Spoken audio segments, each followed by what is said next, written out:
And welcome back to Hannity. My next guest, a great one, Mark Levin, went on an epic rant last week over Jon Stewart's criticism of Israeli airstrikes in Gaza.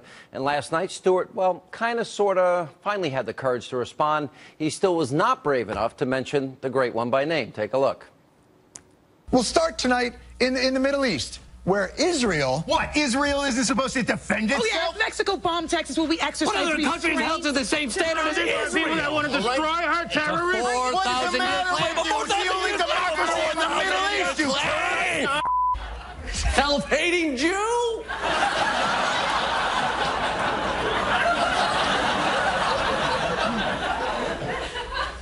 That was weird.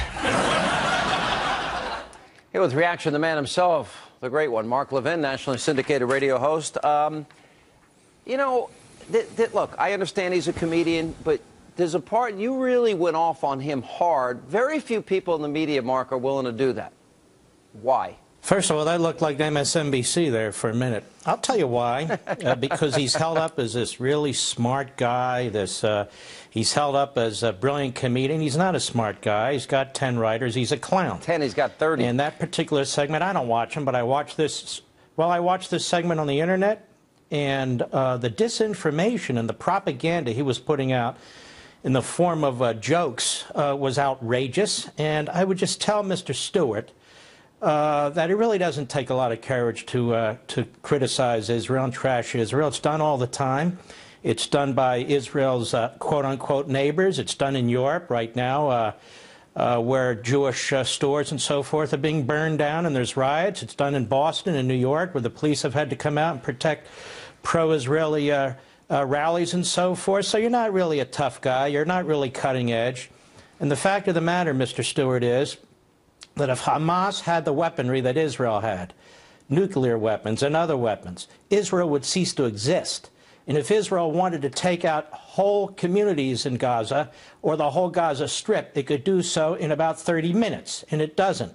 This is the only country I know of that has thousands of missiles rained in on it, missiles coming from Iran through Hezbollah to Hamas, a country that agrees to a ceasefire that was negotiated by Egypt and the Arab League and still has to tolerate these attacks. And even today, Sean, a missile came very close to Ben Gurion Airport. They shut down the airport now to international traffic. The United States did. So now Israel's isolated in that way. Can you imagine? The Gaza Strip is relatively distant from Ben Gurion Airport. The West Bank is very close. So what this demonstrates is Israel must never demilitarize or give up the West Bank, because it will lose all control over its security. So I thought Jon Stewart, I don't think he's funny. I don't think he's smart. How can he be? 10, 30 writers. But I thought this particular segment was really putrid. There is a serious side to all of this, and that is, I think the world is missing some moral clarity here. And by that I mean, you're right, anti-Semitism in Europe. Anti-Semitism is now, you know, we're seeing signs of it here in the U.S., New York, Boston. We saw signs of it in Canada earlier today. And yet John Kerry and others are expecting Israel, when you have 1,600 rockets fired into Israeli cities, what do they expect them to do? I mean, what if one rocket were fired into one town or one city or one state here in the U.S.? I know what I'd expect our president to do: take out whoever was responsible. I don't understand why this is not a morally clear issue for everybody.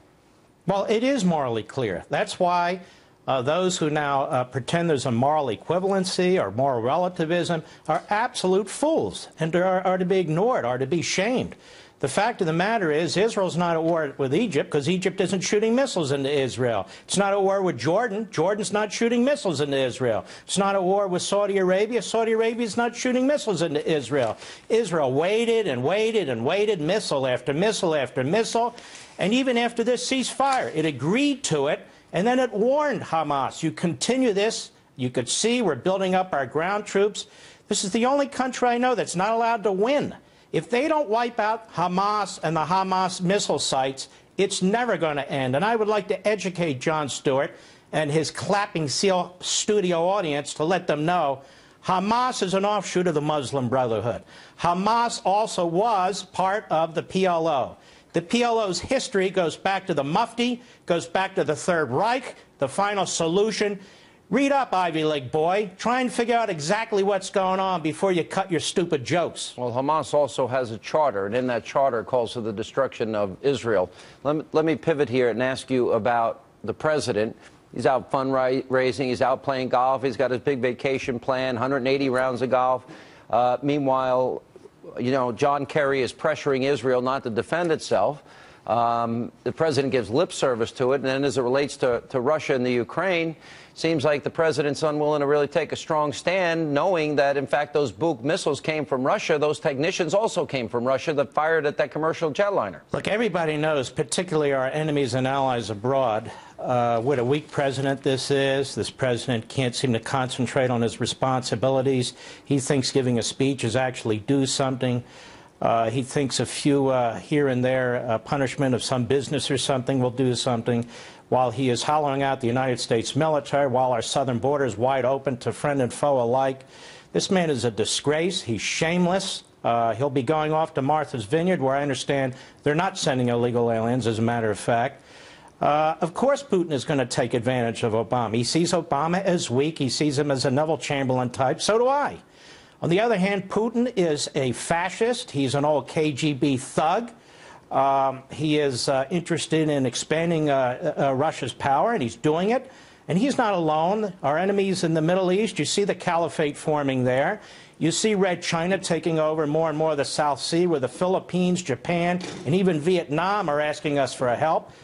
When our enemies see weakness, they move. And when our allies see weakness, they fear what's going on in the world. These are very, very perilous times with an ideological, incompetent, unfocused president. All right, Mark Levin, a great one, syndicated nationally. Thanks for being with us. Appreciate it. And coming up next.